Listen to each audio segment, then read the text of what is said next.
Yalnız ağaçlar gibi bakmasın eski zaman gözlerin. İkimiz birden sevinebiliriz, göğe bakalım.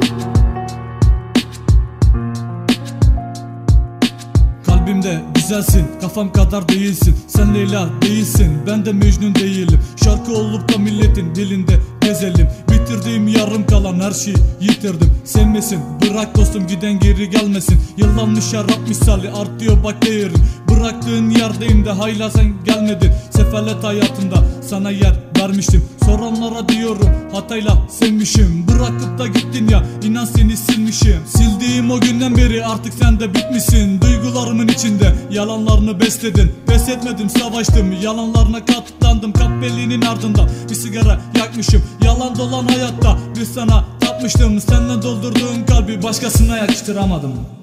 Ramazan Karaman, Aydın Söke, Fit Oğuz Kamacı, Kuşadası Davutlar.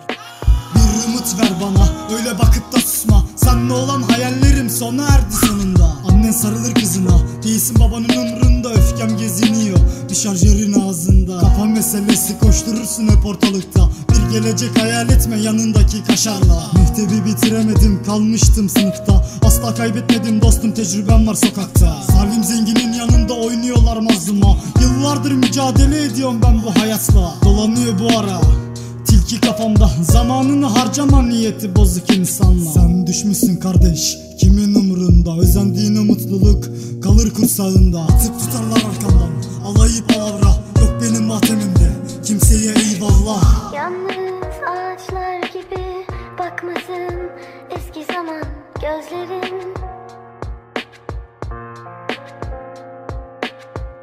İkimiz birden sevinebiliriz.